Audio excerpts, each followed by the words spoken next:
Welcome to the Australian Communications Theory workshop. And I would like to say thank you to Wan Chun and Jinge for organizing this workshop online this year. My presentation today will be deep learning for ultra-reliable and low-latency communications. This presentation includes three parts. The first part is the background and motivations, and the second part, I will provide some case studies in ultra-reliable and low-latency communication systems. And in the first part, I will briefly discuss some future directions of wireless AI. Now let's come to the background. As you may know, that ultra-reliable and low-latency communications is one of the new application scenarios in 5G. It is crucial for several vertical industries in 5G, like autonomous vehicles, like tactile internet, and virtual and augmented reality, as well as the industrial IoT. So in general, we need to provide a 1 millisecond end-to-end delay and more than 5 times reliability in order to satisfy the requirements of those applications. And as you know, we already have 5G new radio, which is a standard that specifies the basic technology. But unfortunately, the physical layer technology alone cannot meet the end-to-end requirement ULC. So to achieve this end-to-end performance requirement, we need to optimize the system from a cross-layer approach. Like we may need to consider the issues in physical layer, in link layer, and in network layers. But the cross-layer optimization is in general non-convex and could be intractable and time-consuming. So we need novel methodologies in beyond 5G and even 6G systems. And our approach is to optimizing communication systems with learning algorithms. So in some of our recent works, we have tried supervised learning, unsupervised learning, and reinforcement learning. But you may ask me those two questions. Why we use learning algorithms? What are the issues of optimization algorithms? To better illustrate our motivations, I would like to start from some classic examples in wireless communications, that is the power control over fading channels. So in this example, we are trying to maximize the instantaneous data rate subject to the instantaneous power constraint over a frequency selective channel. So what a base station should do in order to optimize the power allocation policy in transmission time interval, the base station first estimate the channel gains on all the subchannels, and then, and then it execute binary searching algorithm to find the threshold, which is also called water level, in order to meet the power constraint.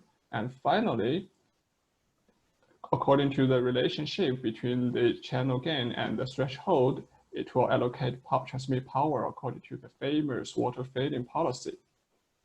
Even for such a simple problem, there is no closed form solutions because, as we know, the value of the threshold is obtained by binary search.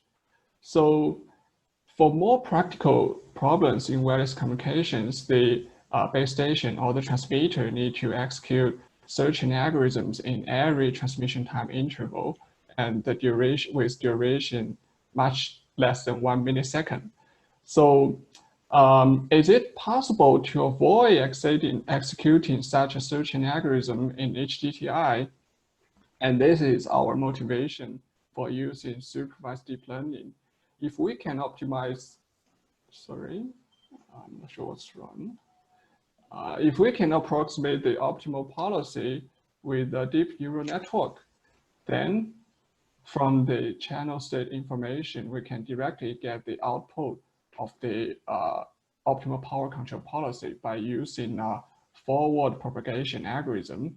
And the benefit of using supervised deep learning is that forward propagation is in general much faster than iterative searching algorithms. But the disadvantage is that we need a considerable number of labeled training samples to minimize the difference between the output of the neural network and the optimal solution, which is the label samples. So what would happen if there is no label samples?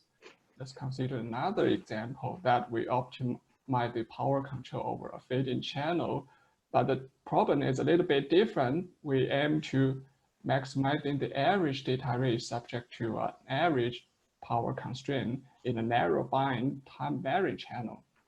So here is a problem. As you can see that the optimization variable here is now a function, and it is no longer a optimization vector with finite dimension. So in this case, the problem becomes a functional optimization problem. In general, such a problem has no closed form solution. Fortunately, with this example, we got the optimal solution, which is also the water feeding policy. But in general, the optimal function is unknown. So there is no label, and we will need to use unsupervised deep learning algorithm. The basic idea is to approximating the function with the neural network and optimizing the weights and bias of this neural network. Okay, the above two problems are deterministic in the sense that the state of the system does not depend on the action. But if we consider another example that we're trying to minimize the delay violation probability, here the delay is defined as the head-of-line delay of a queuing system, then the action or the policy of the system will have impact on the state of the system. Such a problem becomes a stochastic control problem. So for this single user example, the optimal solution is straightforward, that we can always use the total transmit power in order to minimize the delay violation problem. But what happens if there are multiple users? In such a scenario, in general, there is no straightforward solution, and it remains an open problem on how to find the optimal scheduler and power allocation policy. And for this kind of stochastic control problem, we will need to use deep reinforcement learning, and we can formulate the problem as an MDP. So let's summarize the motivation of my presentation of our work. For the supervised learning part, we are trying to avoid executing searching algorithms in HTTI 5G new radio. And by using unsupervised deep learning, we can find the optimal policy without labels. And in addition, unsupervised deep learning is a kind of method that can combine communication models in learning algorithms. And I will show this part with a concrete example later. And for deep reinforcement learning, they can be used to solve stochastic control problem. Okay, let's come to the second part. Here I will provide some case studies. And the first topic is on the network structure and learning framework. So here is a typical framework in the 5G or beyond 5G.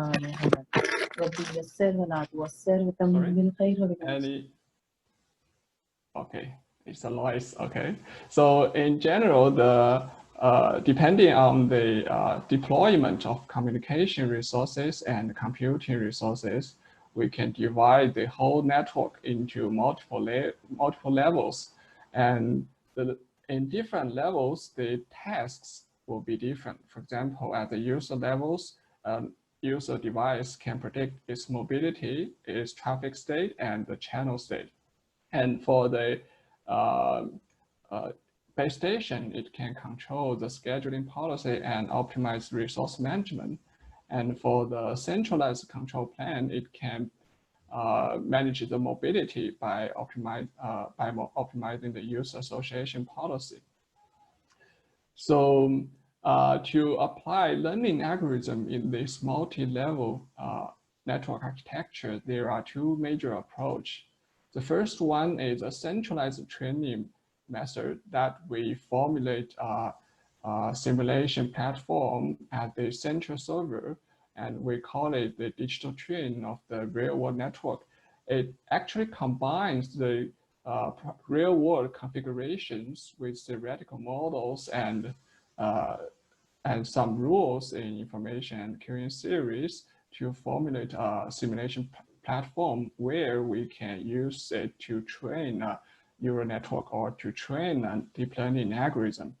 But the thing is that real-world networks are non-stationary. Some parameters are varies over time. So the central server need to monitor the dynamic of the network, like the density of users, and according to those non-stationary parameters, it needs to update the neural network according to those non-stationary parameters by using deep transfer learning. And I will show you how to use deep transfer learning later in a more concrete example. And another approach is to exploit the computing resources at different levels of the network by using the federated learning. So compared with the centralized training approach, federated learning shows several advantages, like it can protect the user privacy and reduce the communication overhead and exploiting the computing resources at different levels. For example, at each user, the number of training samples and the computing resources are limited. So to improve the training efficiency, without sharing those data without sharing those private data to the central cloud, the users can share the parameters of the local DNN to an edge server, and the edge server can combine the parameters of the local DNN and to get an edge DNN, and then share the edge DNN back to all these users. In this way, actually the users are sharing the information among each other without open their private data. So similarly, the edge servers can upload the edge DNN to a central cloud to get the global DNNs. And in this way, we can further improve the training efficiency.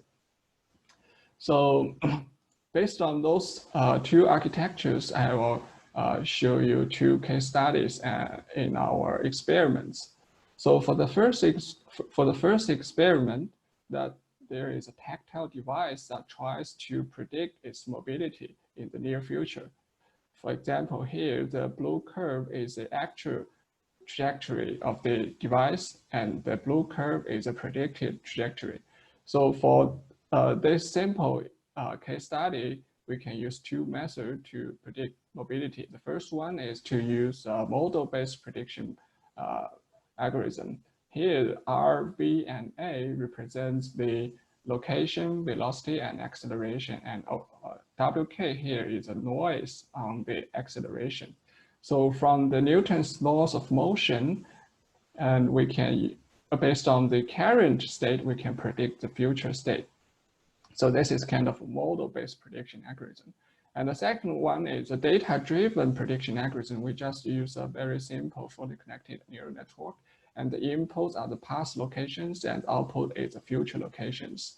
So let's take a look at one specific result, that if we set the requirement on the prediction accuracy as 0.5 millicentimeter and the prediction horizon as 10 milliseconds, then with the model-based method, the prediction error probability is much higher than 10 to the minus 5, which is a typical requirement of URLC.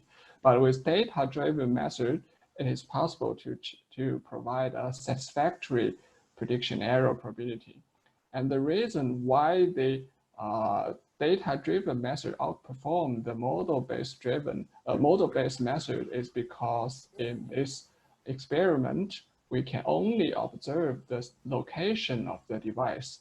Well, to execute this model-based method, we actually need to estimate the velocity and acceleration from the past few location of this device, and this will introduce estimation errors. So let's come to the second example on the scheduler design.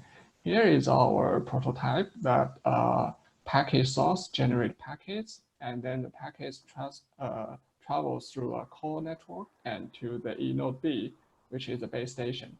And then the base station send the packets to two users, and here is a scheduler in the base station. And then the users will decode the packets and send the final information to the packet destination. So our goal is to keep the end-to-end latency within this two threshold. In this way, we can control the jitter and latency.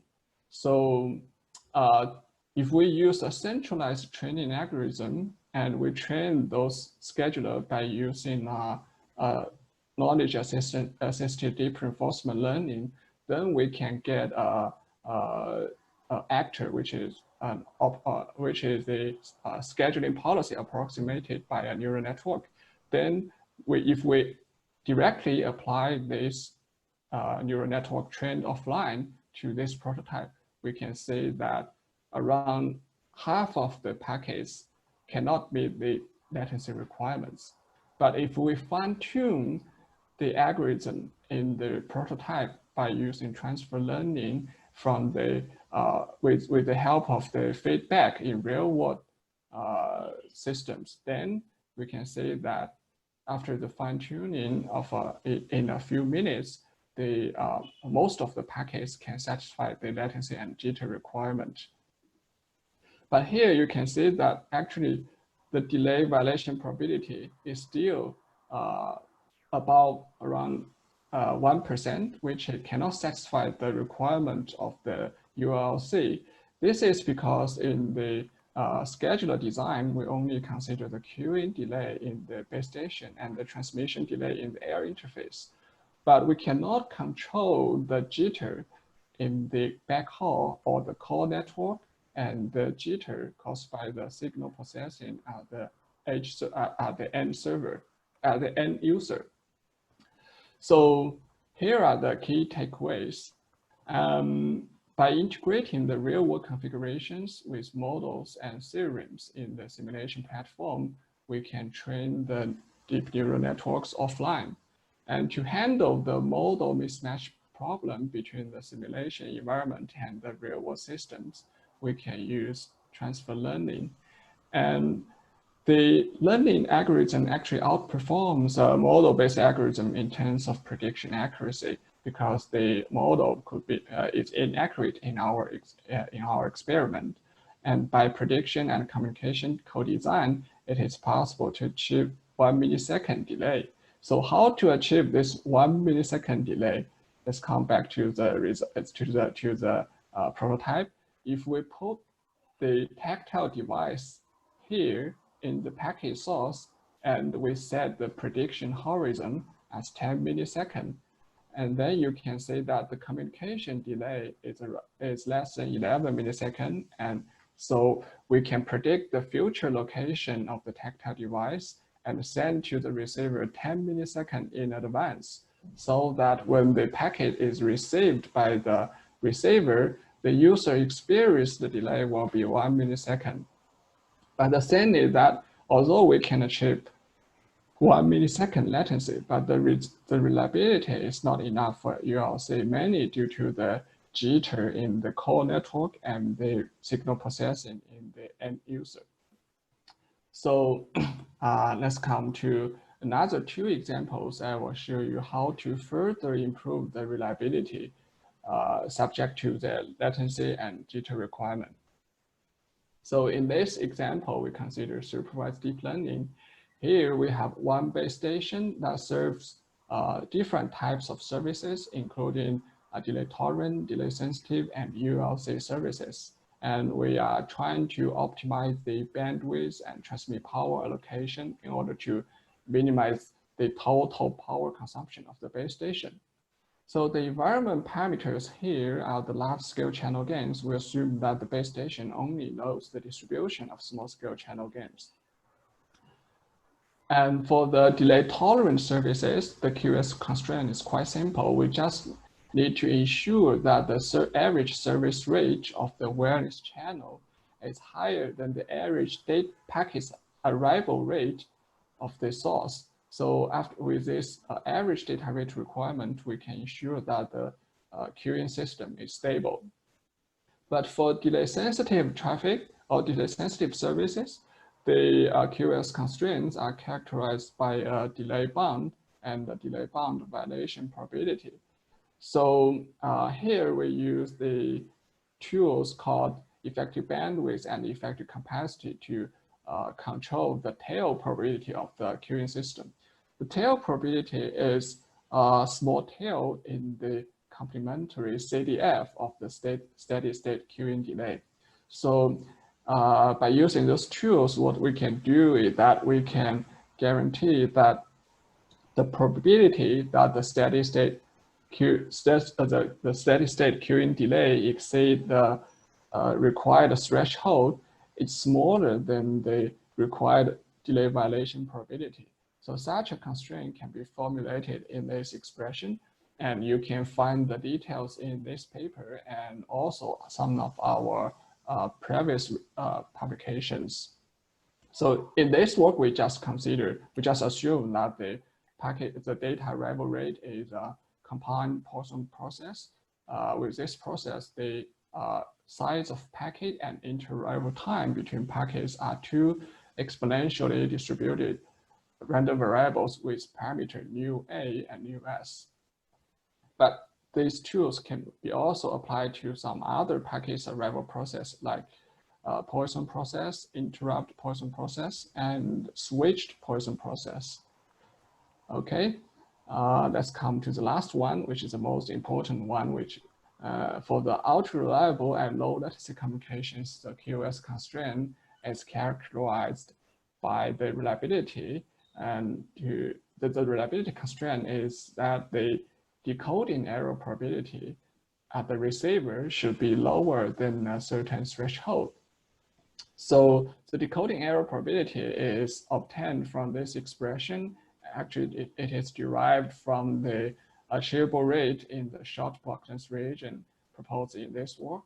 And here the B is the packet size, which is usually 20 bytes or 32 bytes. So when transmitting the small packet in the wireless network, we need to control that the decoding error probability is less than, for example, 10 to the minus 5 or 10 to the minus 6. Okay, so here is the final optimization problem that we are trying to minimizing the total power consumption by allocate the bandwidth and transmit power subject to the resource constraints and the QoS constraints. So the optimal policy is actually a mapping from the large-scale channel gain and the QoS requirements of different services to the optimization variables, which is bandwidth and transmit power. Here, for delay-tolerant services, they input the requirement on the average data rate. For delay-sensitive service, the input is the effective bandwidth, and for ultra-reliable and low-latency communications, the input are the packet size. So to find labeled training samples for the supervised learning algorithm, we propose an optimal or an optimization algorithm, which is with relative high complexity, but it can find the optimal solution of this optimization algorithm in some conditions. So I will just skip this optimization algorithm because you can find it in our work, in our paper. And I will mainly focus on the supervised learning part. Here, I will just use fully collected neural network. The input is large-scale channel gain, and the constraints, the QoS constraint. The output is transmit power and the bandwidth allocation. It seems that the problem is done with this fully collected neural network, but there are actually two issues that remains unclear. The first one is how to adjust the fully connected neural network in non-stationary networks. And the second one is this approximation accurate enough for ultra-reliable and low-latency communications? And to address those two questions, I will first use deep transfer learning. Here, I will show that I will compare the output of the neural network with the optimal solution obtained from the optimization algorithm to show how accurate the approximation can be. So let's start from the first example that the neural network is trained by the label samples from delay tolerant services. But in the network, the service is URLC. So we cannot directly apply this neural network in the real world networks. So what we do here is to use a few training samples in the real world system with URLC services to fine tune the last two layers of the pre-trained neural network and keep the first few layers fixed. And you can see the result is that with such an approach, we only need less than around 100 training samples to get very accurate prediction, very accurate approximation. But if we just start from just train a totally new neural network from random initialization, then you can say that we will need 2,000 training samples. Here we have one training sample in each epoch.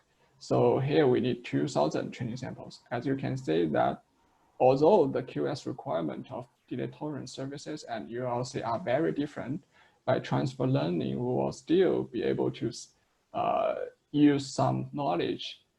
We'll still be able to transfer some knowledge in the delay tolerant services to the new task that serve in URLC.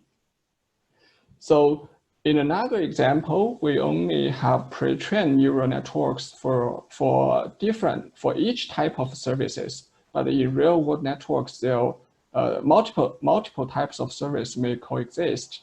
In such a scenario, we just move the last two layers of each neural network and construct a totally new neural network based on this structure.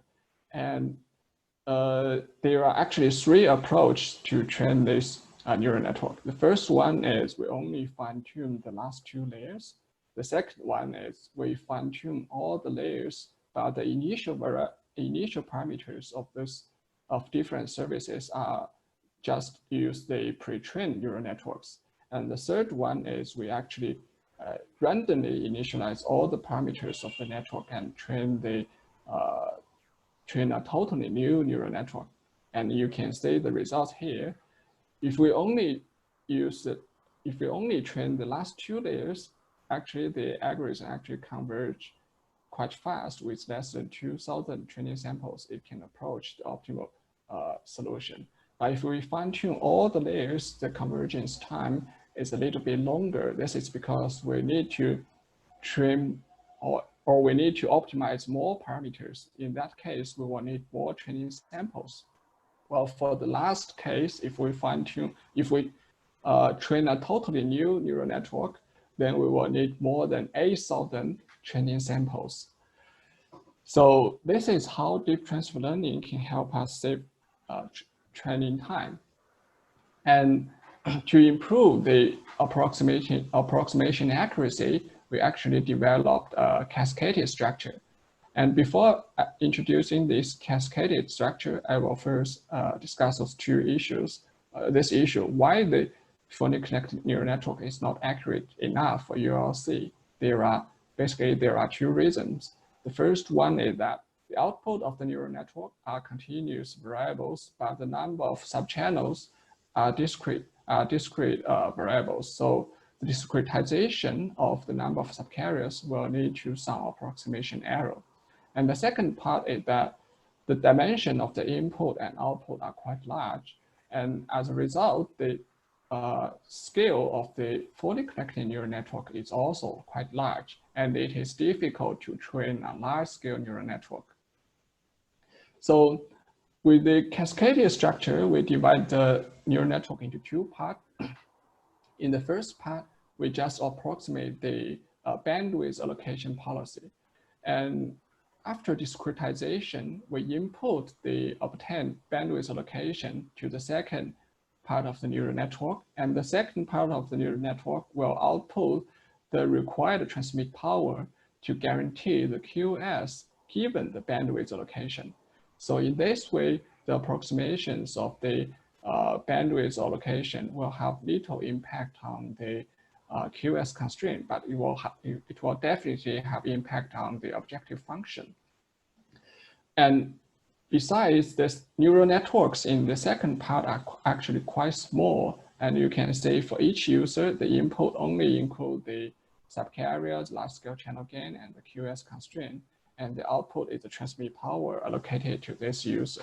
So in this way, the approximation can be much more higher than the large-scale neural network.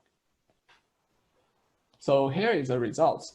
We compared the performance of the Cascadia structure with the fully connected neural network. And as you know, the approximation error is inevitable. So we will need to reserve a small portion of extra transmit power to all the users. As you can see from this figure, if more transmit power is reserved, then we can achieve lower QS outage probability. The QS outage probability is defined as the probability that the output of the neural network plus the reserved transmit power cannot guarantee the QS. So for the delay tolerant and delay sensitive services, we can say that by reserving 1% of extra transmit power, it is able to achieve like 5% outage probability, which is the typical requirement of time-sensitive and delay-tolerant services. But for ULC, the QS outage probability should be extremely small, like 3 nines, 4 nines, or even 5 nines. But in this case, you can say that the fully connected neural network can hardly meet the outage probability requirement. But with the cascaded neural network, we can achieve a much better performance in terms of QS outage probability. But it seems that it is still not satisfactory for ULC. So how to further improve the QS outage probability? There are actually two approaches. The first one is reserving extra bandwidth instead of just reserve extra transmit power. And the second one is to use unsupervised deep learning. So here is the key takeaways. With deep transfer learning, we can fine-tune neural network in non-stationary networks with a few training samples. And the Cascadia structure improves the approximation accuracy on QS requirements. But the QS requirement, the QS outage probability is still not small enough for ULC.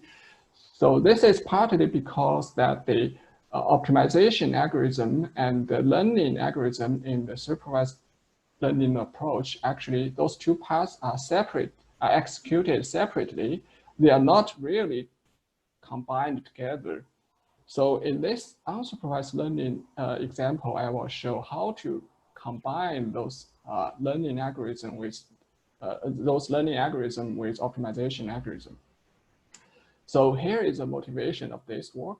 Actually, as I have mentioned in the introduction part, there are actually two kinds of constraints in wireless network. The first one is the instantaneous constraint, and the second one is the statistic constraint, like the average power constraint and the delay violation probability. So this problem could be a functional optimization problem. So the motivation of this work is to develop a general method to solve both kinds of problems without labeled training samples. So before introducing the general method, I would like to discuss a very important theorem in this we proved in this paper. Actually, for any variable optimization problem with continuous variables, like here is the expression of the problem. Actually, we can convert this variable optimization problem to a functional optimization problem. Actually, those two problems are equivalent. Here, we just need to minimize the expectation of the objective function, and here is the constraint. Here is an instantaneous constraint for all the realization of the environment parameters, like the channel realizations.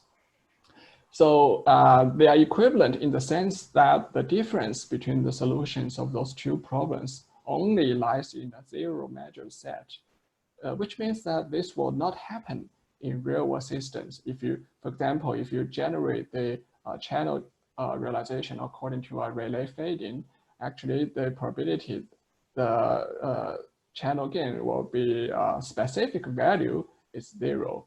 So actually it's a quite strong theorem. Based on this theorem, we can show that if we can solve the function optimization problems with both instantaneous constraint and statistic constraint, then we can solve all the variable optimization problems. But the optimization variables should be continuous, and the objective function and the constraints should be differentiable. So to solve this function optimization problems, we first define the Lagrange function of this optimization problem. Actually, it is a weighted sum of the objective function and all those constraints. Here, the weights of the instantaneous constraints, the Lagrange multiplier of the instantaneous constraints is no longer a variable. It is actually a function with respect to the environment parameters. This will be quite different from the traditional optimization, variable optimization problems. So to solve this problem, actually, we can have a look at the first order necessary conditions. This first order necessary conditions of the functional optimization problem is actually very similar to the KKT conditions in the variable optimizations. Here, for the first equation, we just need to ensure the first order derivative of the Lagrange function with respect to the optimization variables equals to 0. And the second part of the first order conditions are actually the complementary slackness. And the third part are the constraints. So with the above theoretical method, we can hardly, in general, we can hardly solve these partial differential equations to get the closed form solution of the optimal solution. This is because the partially differential equations are hard to solve. But in our work, we actually provide some special case where you can derive the closed form solutions. But in more general scenario, we need to use this numerical method that is primal dual method to minimax or max minim the Lagrange function.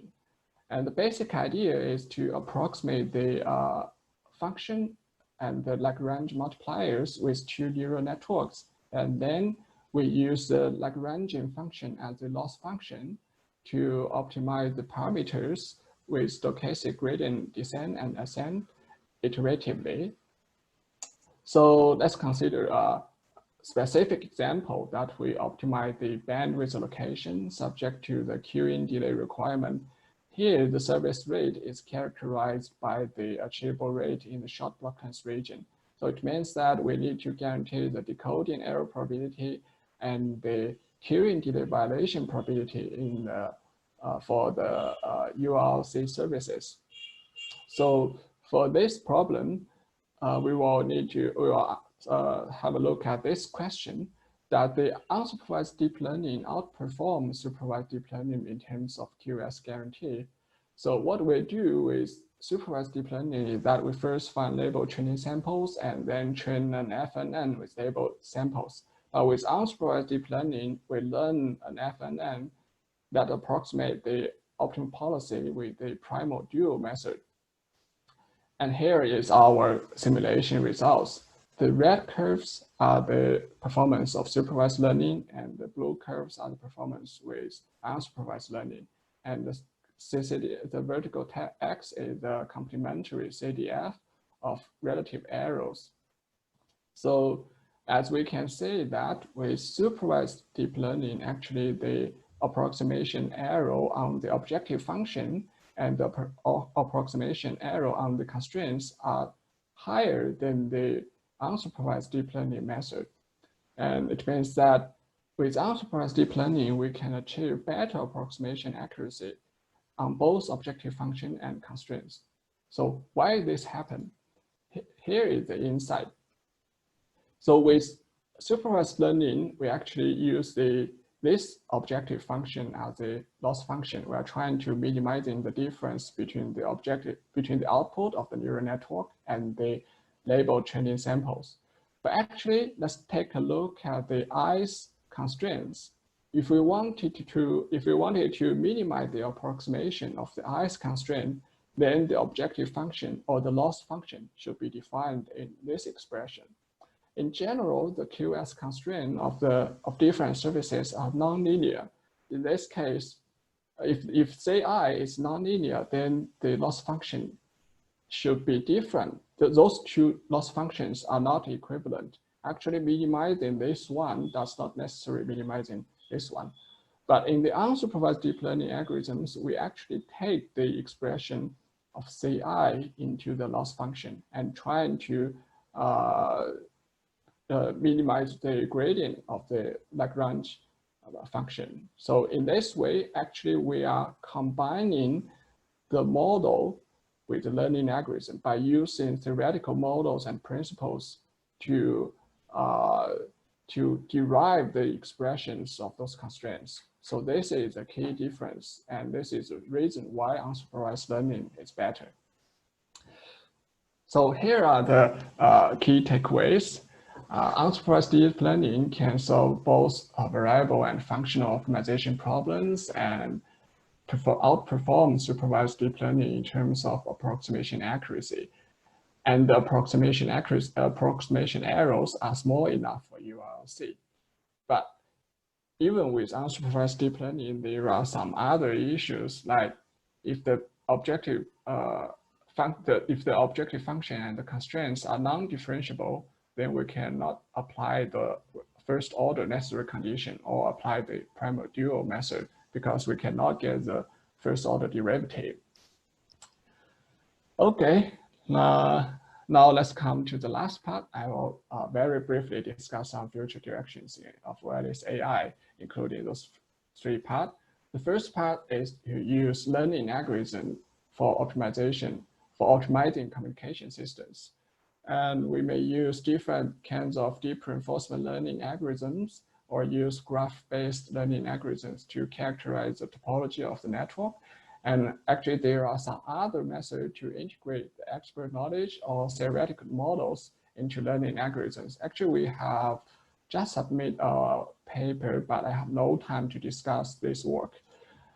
And second research direction is learning to learn to optimize communication systems. It is quite complicated, but the basic idea is that with the current learning algorithm, there are some hyperparameters that we need to choose the proper values of those hyperparameters by our human experts. Like we need to initialize the parameters of the neural network, and we need to choose proper learning rate and structure of the neural network. However, in the future, it is possible to use another learning algorithm to learn these hyperparameters, like learn the initial parameters, learning rate, and structure of the neural networks. But actually, there is a trade-off between the efforts of human with the computing resources. Like if you use meta-learning, you may need thousands of GPUs. And actually, for the third research direction, we can use communication systems to assist learning algorithms. Here is a very simple example provided by our colleague. And they actually consider a very specific example that we need to figure out some items in a picture, like what is it? Is it a tree, or is it a cat or a dog? So this with their method, they actually divide those neural network into two parts. In the first part, the device will do some inference and get some intermediate data, and then send this intermediate data to the edge server to process the rest part of the inference. After the edge server gets the result, it will send it back to the user devices. And as I have mentioned, there are some other approaches to exploit computing and communication resources to improve the learning algorithms. Okay, here are some of our publications. Any questions?